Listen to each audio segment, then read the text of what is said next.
Bhagavate Ramakrishna Om. Salutations to Bhagavan Sri Ramakrishna.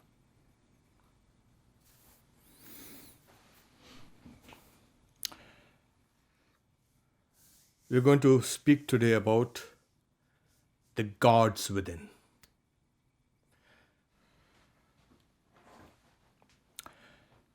Human life is very complex.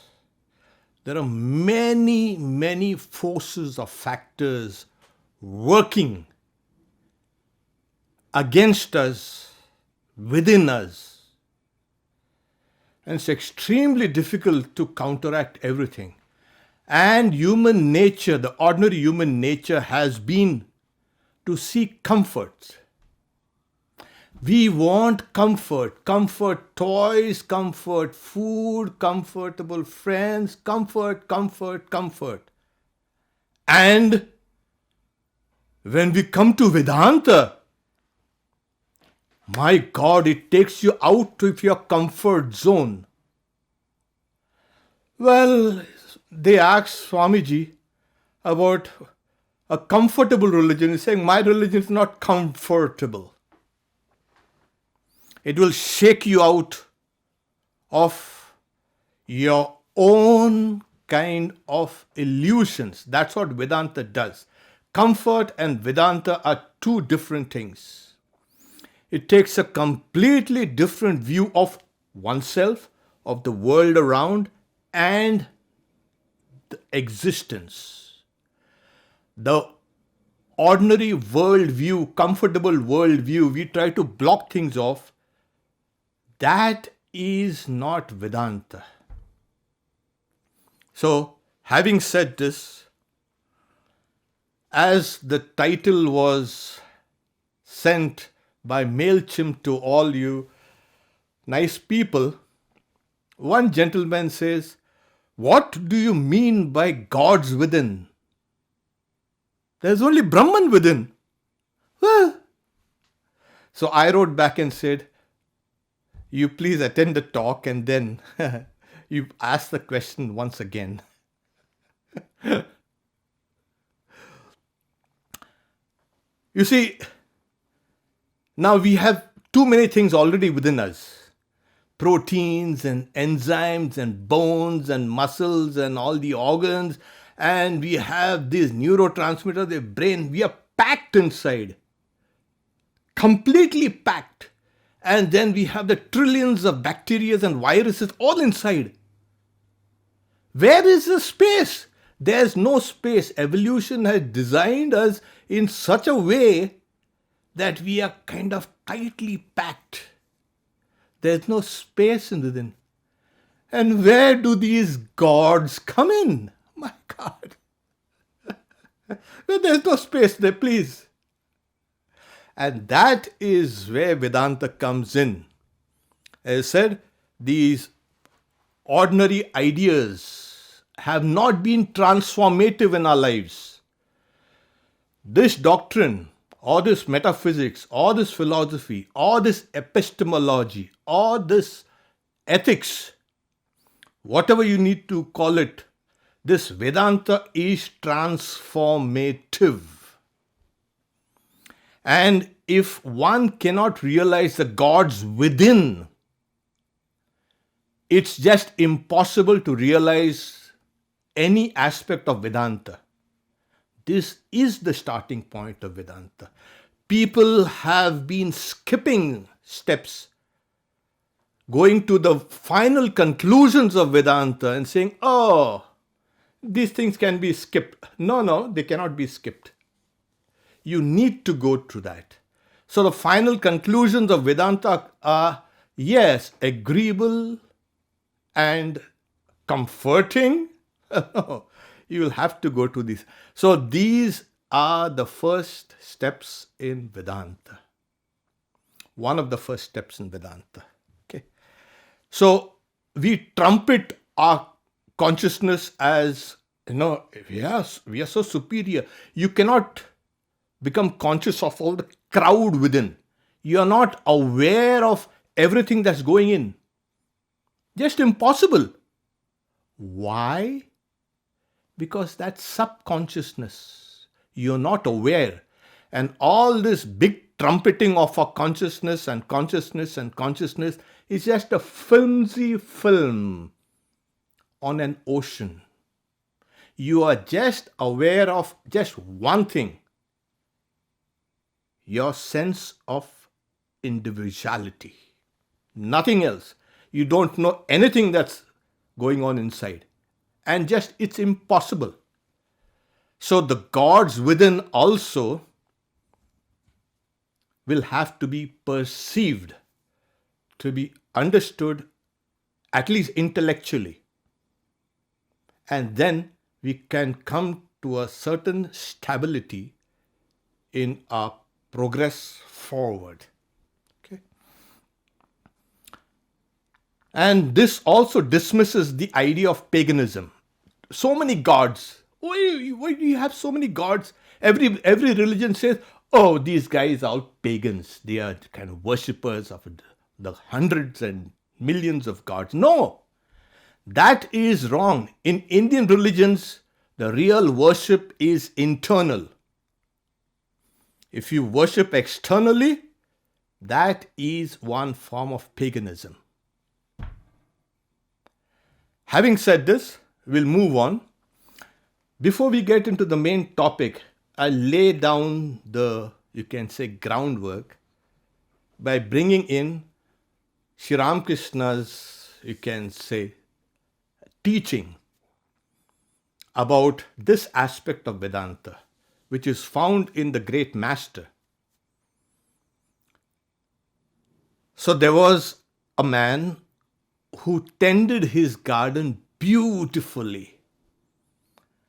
And one day, a cow saw the gate open and entered into it. That man had gone out for some business, and the cow luxuriated in eating these shrubs and bushes and plants and everything. And it was feasting. And when this person comes back and he sees this cow, he was enraged. He takes a thick, big staff and starts beating the cow. And as he was beating the cow, it hit it on her vital spot, and the cow died. And when the cow died, suddenly this guy comes to realize, my God, there is nothing more heinous to a Hindu than cow slaughter. One of the heinous sins are cow slaughter. Yeah. Now this man had read a little Vedanta. And then he says, okay, Vedanta says the eyes are guided by the sun god. And my ear, we can hear through the wind god, and my hand is guided by the god Indra. So, I never killed the cow. Indra killed the cow. Now, sin, the result of that act, came to try to enter into that man. It's like, likened to a kind of a dark cloud, Those things come inside. So he's saying, just a moment. You see, I have not killed a cow. Indra has killed a cow. Indra is a king of the gods. He's like that Zeus, Zeus Pater with a thunderbolt setting up there somewhere on Mount Olympus. And he says, the sin then went to Indra and tried to enter him, saying, wait, there must be some mistake somewhere wrong. Just a moment. Saying, no, you've killed the cow. And saying, let me get some clarifications. So he comes down to earth. in the form of a human being, and he searches and comes to that particular garden. He enters that garden and he sees that man in a distance, and then he begins his praises. Oh, what a beautiful garden is this! I wonder who has planted this. It's so tasteful. This person has spent some time planting this garden. And he kept on, and then he approached that person. He's saying, oh, sir, have you planted this garden? Yes, I have done it. Let me take you around. And he gave him a guided tour. And he's saying, this is what I've planted and this. And he kept on and on. And Indra, in the guise of a human being, kept on praising him. Oh my God. Till they came to the dead cow. And Indra said, my God, what happened? Who killed this? And that person was embarrassed and he kept quiet, saying, you rascal, everything in the garden is you have done it, you have done it, and you have done it. And when it comes to killing that cow, Indra has done it. Then Indra again appears as his own self, is saying, take back that sin. And then the sin entered into that man. Okay. This is very significant. It's humorous at the same time, it's very profound. Now, we have been speaking about the gods within. What are these various gods? We will enumerate them, of course. Okay. Now, before we can go into that again, we'll need to say, we are all here individuals and we are living in our own world. But isn't all life interconnected? What is the difference between me and the tree outside? Oh, I am a human being and that is the tree. Actually, this is a particularly mistaken conception. As they say, there's a saying, half my lungs are in that tree. Yeah, if I kind of breathe out, that tree is breathing out oxygen. And so my counterparts are all outside.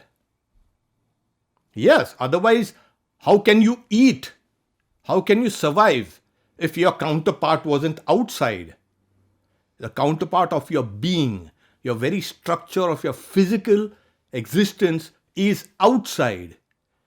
And that's why they say all life has sprung out from one source. I have the same DNA that the tree has. And every bird, animal, reptile, plant, everything has got that same blueprint. This is a staggering thought. That bubble that we thought we were living in is an illusion. But isn't it a grand idea of life? Yes. In fact, if you can even contemplate on this, this is an act of meditation. You don't need to go to 20 temples every day. Oh, I'm so religious because I visited 20 temples. No. This is spirituality. To know that all life has sprung from one source, it has emerged, and we are part of that mighty fabric of life. Now, so much for this one connected organism. I read somewhere that the planet Earth is coming to its own consciousness. Everything is palpably conscious. The very materials that go to make up our bodies have been cooked up in those distant galaxies, in exploding stars. They have seeded life millions of years Hence, we are part of that galaxies also. What I'm trying to emphasize here is that limited idea of yourself and yourself and yourself has to go. This is the very first step of Vedanta. Me and mine. You are spread out, and if you can understand the spreading out, this is the basis of all morality. Why should I do good? Why should I be charitable? Why should I be kind? Not because some book has told me to be good, be kind, be helpful. No. This is the reason. And Vedanta is the basis of all morality. And this is understood. Now, when we talk about the material unity, the physical unity of this whole universe, once you've established this, what is the higher unity? Because Vedanta seeks to understand unity. It wants to unify all the distant, disparate forces in nature and make them into one. Unify them. Swami Vivekananda says, unity in variety is the plan of creation. Once you understand this plan, then at the deepest level, you find that there is that consciousness which perfectly unifies everything. There was a very famous physicist, the father of quantum physics, Erwin Schrödinger. He says, consciousness cannot be accounted in physical terms, for consciousness is fundamental. Here you're having this sense of individuality and the sense of identity with the whole. You are both individual and universal. In Vedanta, they give a very simple illustration for the very beginners. I mean, it's a primer. They talk about an individual as a tree and the collective as a forest. Okay? The tree is individual, yet it is in a forest. If there are no trees, there is no forest. And if there is no forest, there are no trees. If you look at a single tree, it's a tree. But if you look at the collective, it is a forest. It's a simple, very simple explanation of the world as individual embedded into the universal. I think this is kind of a... So that is why they say when one lump of clay being known, all the clay in the universe is known. When you know one atom perfectly, you know all the atoms in the universe. This would not have been possible if life was fragmented and separate, boxed.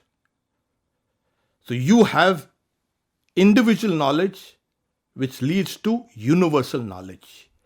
Everything that you do, you know about yourself, you will know everything of the universal. That is why Vedanta says first you get here, inside, and then it talks about the various gods. Okay? So in Vedanta there are some technical terms. I'm not going to burden you too much with that. But the individual in the waking state, like you are all awake, it's called Vishwa. Your real name is Vishwa. That's an individual consciousness. And the collective, the universal, is called Virat. These are names of consciousness. Your real name is Vishwa. And the universal consciousness embedded in everything is Virat or Vaishvanara. It's called also the Vyashti and the Samashti, the individual and the universal. Okay. Now, where is this? What is this? You see, this consciousness within you, it's not a static something. It's a very dynamic process. As you can understand, consciousness is very dynamic. And like, okay, you are living, breathing, you're hearing, you're watching me. Okay, all these things are going on. You are not dead meat. What kind of consciousness is that? Hidden somewhere? No. That consciousness is very dynamic. And these are its functions. I'll quote from one of the Upanishads, saying, it is sentience, it is rulership, it is secular knowledge, presence of mind, retentiveness, sense perceptions, fortitude, thinking, genius thinking, mental suffering, memory, ascertainment, resolution, life activities, hankering, passions, and so on. This is from the Aitreya Upanishad. So this individual consciousness which is within us is functioning in this way. I think you got the whole thing. Yeah. Now, these functions, the various functions which are going on here, Vedanta says they are guided by the various deities, the various guards. These are the guards within. We love, to speak in terms, Vedanta loves to speak in terms of divinity, not material things. You are not just a lump of clay. Like there's a saying, dust thou art and dust thou shalt become. Sorry, I'm not dust. No way. I am not a material entity. Vedanta is trying to drill into us over and over and over again our divine nature. And all the functions that happen are all divine. And these are guided by the various gods. So, let's go through some of the functions and their presiding deities. So, we hear with our ears sound. So, sound as an element and the sense organ ears, they are guided by the deity of space. Now, we have direction, the 10 directions. It's not just north, east, south, west, but there are 10 up and below. So there are deities who are presiding deities of this space. So these deities, they help us in hearing. Touch, the skin, is guided by the god of wind. When you have a puff of air blowing, you can. It's called the second brain nowadays. Maybe it's a third brain. Yeah, it's a remarkable organ. The skin. It's the largest sense organ. It's presided over by the deity of wind called Vayu. Color, eyes, is presided over by the deity called the sun, Surya. Taste is presided over by the deity of taste, of water, called Varuna. Tongue, taste, and the deity, Varuna. Smell, through the twin gods, Ashwins. We have these twin gods, the two nostrils. So you have a sense organ, the 5 sense organs. You have the inputs, sound, touch, taste, sight, and smell, corresponding to the ears, the nose, the mouth, everything. Now the motor organ, speech, is presided over by the god of fire, Agni. Yeah, they say it's a fiery speech. You heard of this? Yeah, it's a fiery speech. So fire. Then you have something called, when you hold something with your hands, the presiding deity is Indra, as we have seen it in Sri Ramakrishna's, you can say teaching. Indra. Walking, the legs are presided over by the god Vishnu. It's that long striding Vishnu. Excretions of all kinds are presided over by the god Yama. Death. Sex or sex enjoyment, the genitals, are presided over by Prajapati, the one who is responsible for creation. The creative faculty is there. We experience uncertainty and doubt in the mind, which is guided by the god Chandra, the moon. We have determination, the intellect, guided by Brahma, the god, the four-faced Brahma. You have the personality or your individuality or ego, that is presided over by Shiva. And then you have memory, all that subconsciousness, all that thing is there.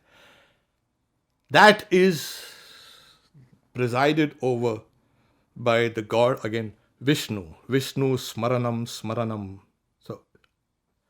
So here you have a collection of these various deities. And these various deities are responsible for your life activities. Now, you must understand, see, like I said, Vedanta is trying to tie everything into a kind of unity.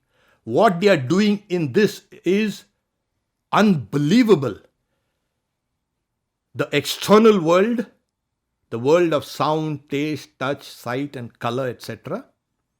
The internal world of all the sense organs external and the sense organs internal and all the functions here, they are tying it together and also making you understand that these are the presiding deities here, functioning, and that's why you are. So they are tying divinity, all life, sentient life, as well as all insentient life.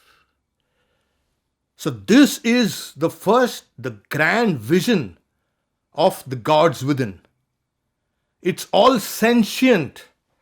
These gods are operating here and there and everywhere. You can see this. This is the gods within. A similar kind of parallel concepts are also taught as all the pilgrimage centers or the places of pilgrimage that we know. You go to this place or that place, they are actually there. They are here within us. They are within us, all of us. So the body becomes the greatest pilgrimage. And there's another parallel concept which speaks about the 52 sacred places in India, specifically in India, where the Divine Mother's parts of the body were scattered over. They are the powerhouses. They call Shakti Pitas. Shakti is power. The Divine Mothers, you can say, is worshipped in those places. So even those Shakti Pitas or powerhouses are there within the body.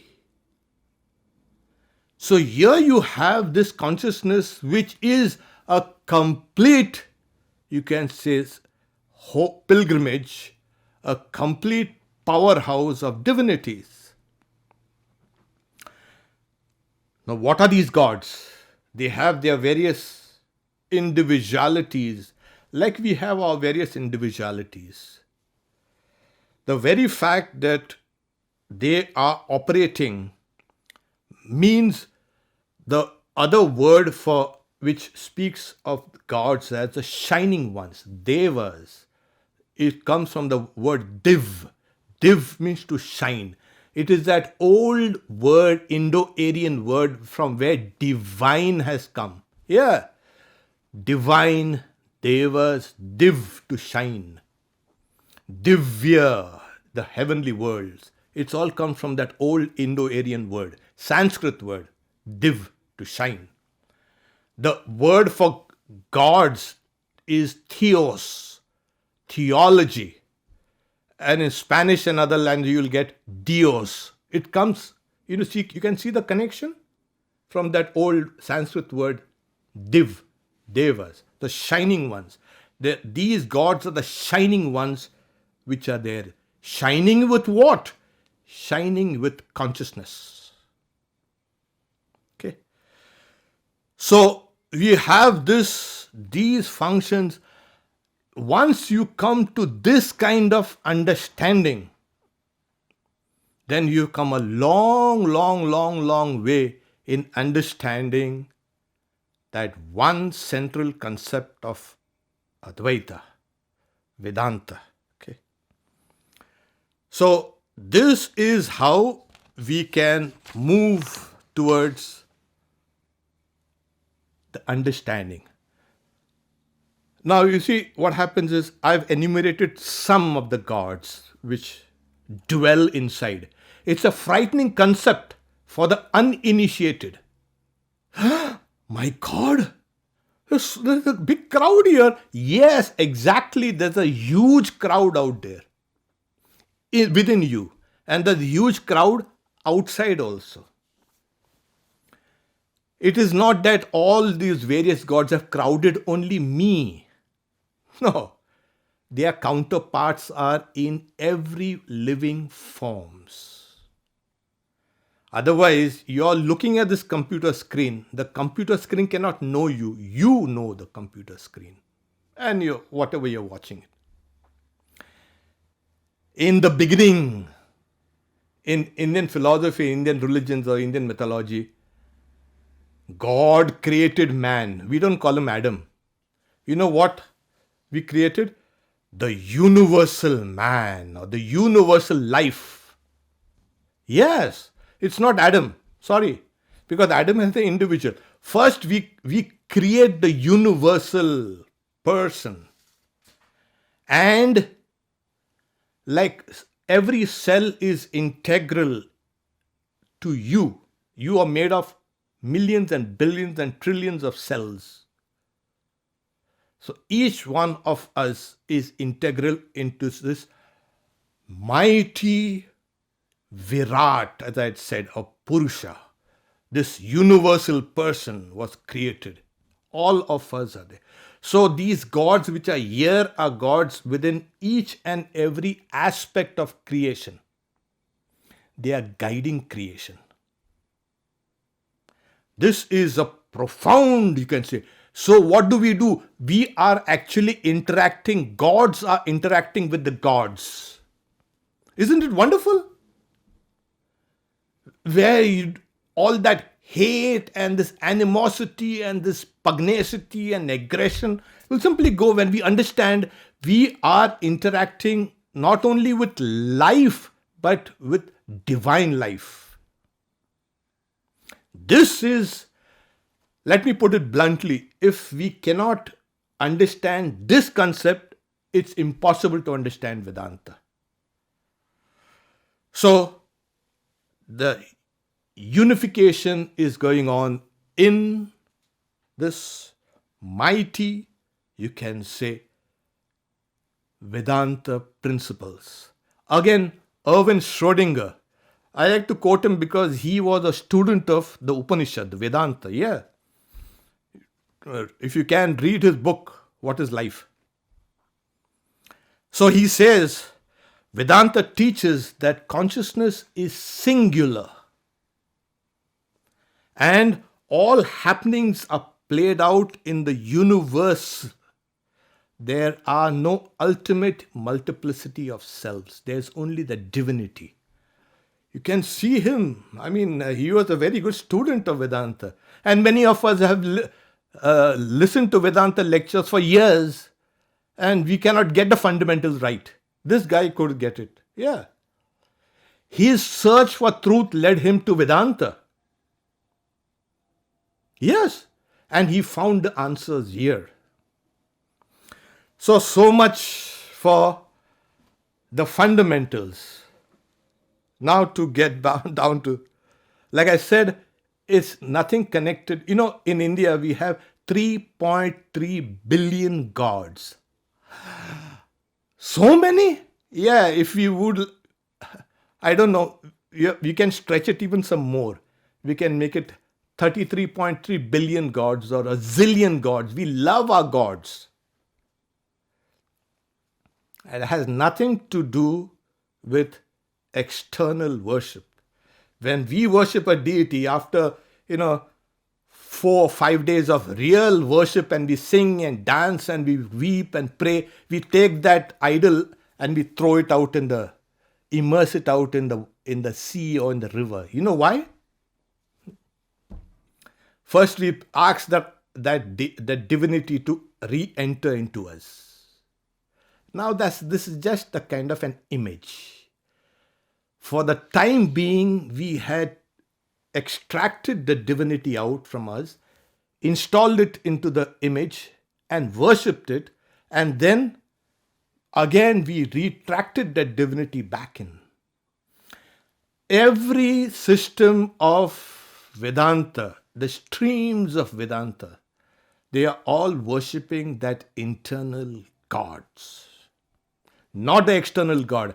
That is paganism. Very few people could understand idol worship and heathen worship and graven images. No. If you worship something with a name and form outside you, it is paganism.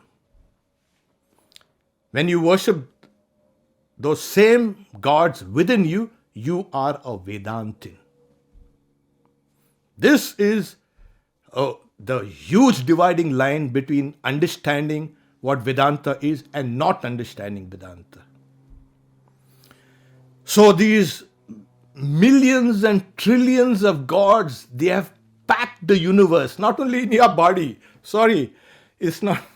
I started off with the deities all packed within. They are all packed without also, outside. Everything is suffused with these divinities, all these gods. Now you can understand what it means to be a Vedantin, to see everything as divine. It is divinity interacting with divinity.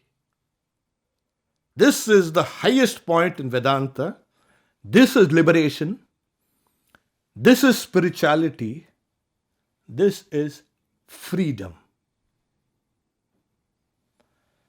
Now, there are two ways of closure for this talk.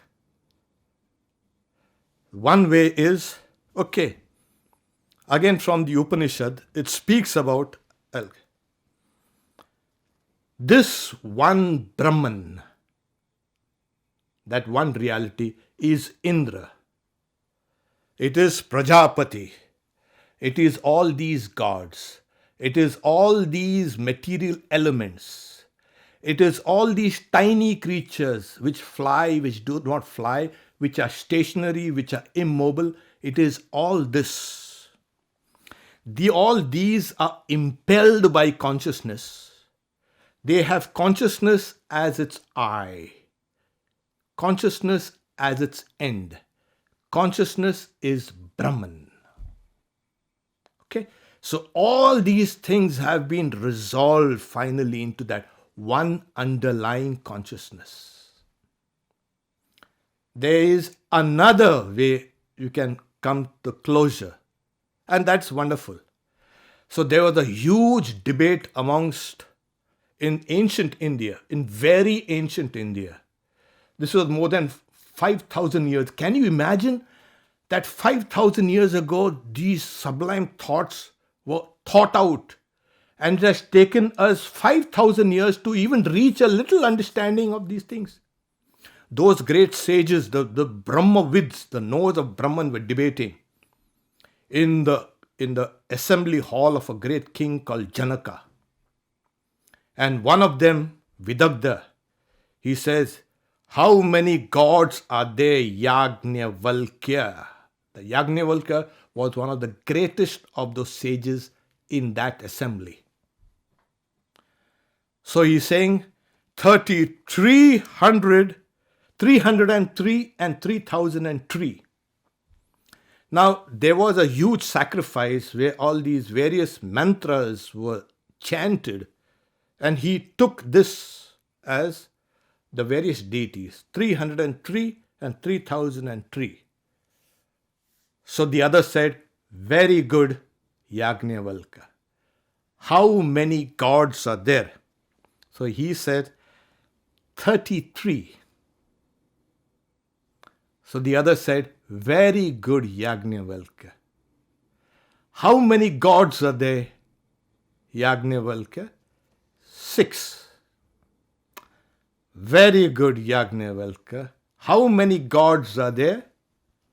3. Very good, Yajnavalkya. How many gods are there, Yajnavalkya? 2. Very good, Yajnavalkya. How many gods are there? 1.5. Very good, Yajnavalkya. How many gods are there, Yajnavalkya? 1. And that one has become the many through Maya. Om, peace, peace, peace, in the name of the Lord Hari.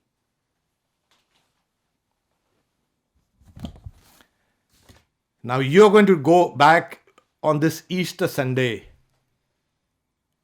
with something.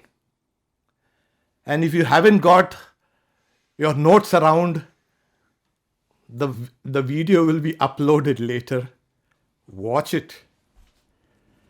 I want these things to help you transform your consciousness. It's simple as that.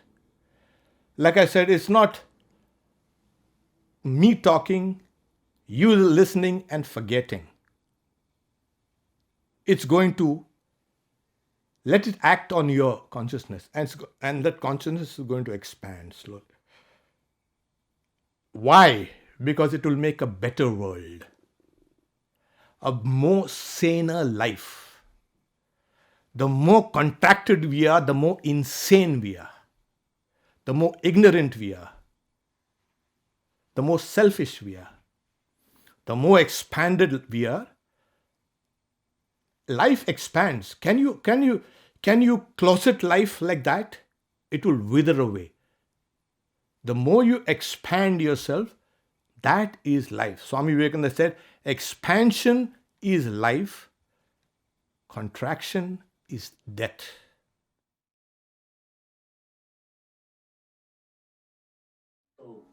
You mentioned that the god of speech was Indra.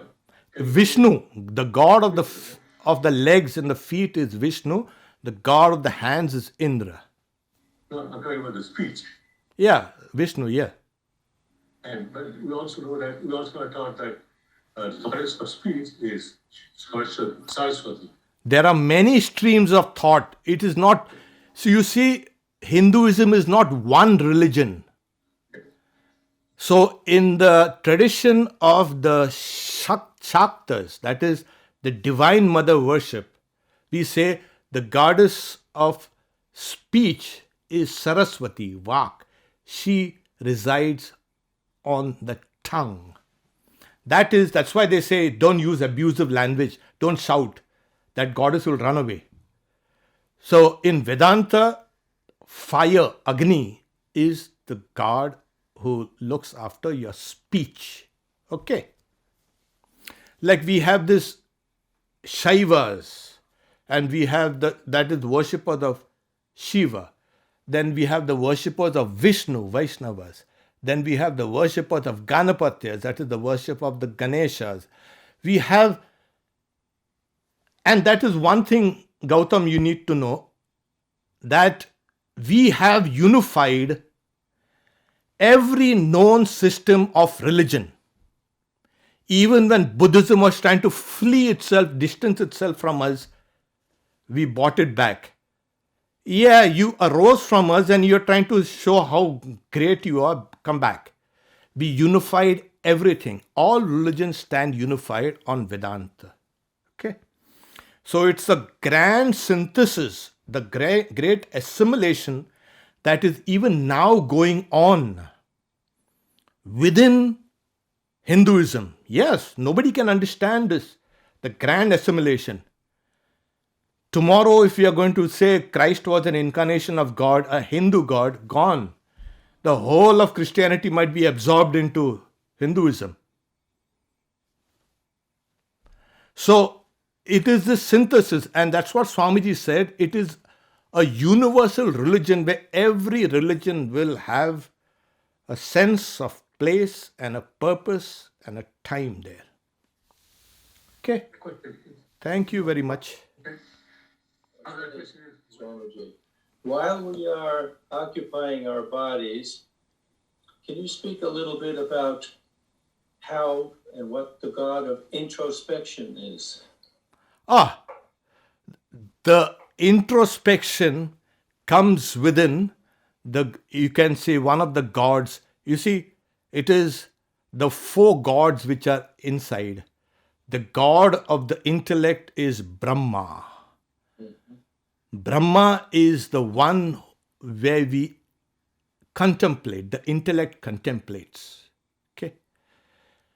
In other traditions, the god of contemplation is called Shiva. Okay. In the Shaiva traditions. And you know, Shiva is always shown wrapped in meditation. He is the god of the yogis. And he's a god of, he's a wonderful god. So, if you want to look at from the ordinary standpoint, it is Shiva is a god of contemplation. He is a great god. He meditates. And his meditation runs the universe.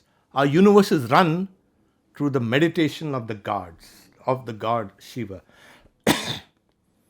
So, from the strictly Vedanta standpoint, your contemplation involves memory, your intellect, your mind, and all these, the four gods which I had enumerated, like Brahma, Chandra, the moon, and Shiva and Vishnu, they are all the internal gods which help you with contemplation. Hi, Viraj. Hi. Lakshmi. Actually, I had the question. So, Virat and Vishwa, is that the same as the Atma and Jivatma? And if so, like, why is the term different? What's the distinction? Why not? Why not? You are Nandan's wife, and to me you are a sister. Well, what's wrong with that? Yeah. So it is like always remember the illustration that Vedanta gives: a tree and a forest. Collectively, it is a forest. Individually, it's a tree.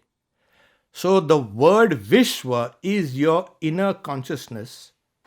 And that same consciousness, when it is looked up as the universal, is the Virat. And it is not just a concept. You know, Sri Ramakrishna had many times experienced the whole cosmos as living, as palpable. He saw everything as consciousness. This is the experience of Virat. Maharaj, is this the same as living in the presence of God always? Yeah, you can living in the present. You don't exist anymore, but God exists. Yeah, it is something like this. This is one of the philosophies called Vishishta Dvaita. Vishishta and Advaita. There's another school of Vedanta. So where they give the analogy of a part and the whole. Okay. This is one, you can say, level of experience where you can see everything as divine, everything as God. Everything is palpable. But then again, there are higher and higher levels. This is, if you reach this state, you've done it. But like I said, all Vedanta will always say, first you start with yourself. And like peeling the layers after layers after layers after layers. There's a very interesting conversation in one of the Upanishads. So a father is teaching the son about this, the essence. It comes in one of these very famous Upanishads. He's saying, bring me that fruit. Saying he bought that fruit. It's called a Nyagroda fruit. So split it open. So the son splits it open. Saying, what do you see? I see the tiny seeds inside. Split it open. What do you see? Nothing. Nothing? It is from this very thing, that nothingness, has this whole thing emerged out. And that's what those famous lines, that which is the subtle essence from where everything is made, that is the truth, that is the Atman, and thou art that, O Swetaketu. The student, the son was Swetaketu, and his father was teaching him. Thou art. So you try to get deeper and deeper and deeper inside, and then you go, oh my God, that is the way.